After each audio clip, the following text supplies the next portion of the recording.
Slimane Zeguidour nous a rejoint. Bonsoir Slimane. Bonsoir. Vous avez suivi attentivement ce discours de Donald Trump en forme de questions-réponses aux journalistes. Quelle analyse faites-vous de ces déclarations?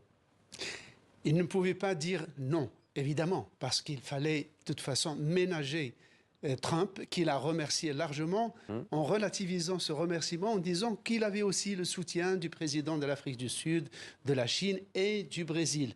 C'est-à-dire des pays du BRICS. Autrement dit, je ne suis pas seul et de l'Inde face à Trump. Et il ne pouvait pas non plus dire oui, parce que s'il disait oui, ça veut dire qu'il se mettrait en position de belligérant équivalent à Zelensky et qui serait content d'une certaine manière qu'une tierce partie vienne proposer un cessez-le-feu.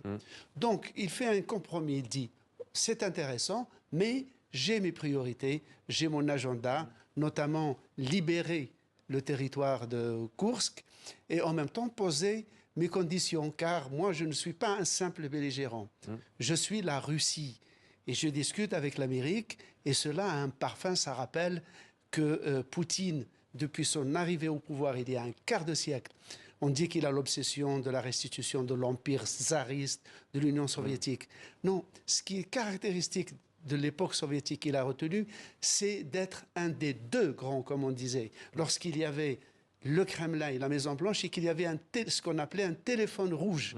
C'est-à-dire que les deux présidents se consultaient en bilatéral, sans prévenir leurs alliés, sur la marche du monde. D'ailleurs, il ne pouvait pas dire oui non plus, parce que cela voudrait dire non pas qu'il est le valet des États-Unis, mais qu'il obéit à l'agenda américain. Exactement.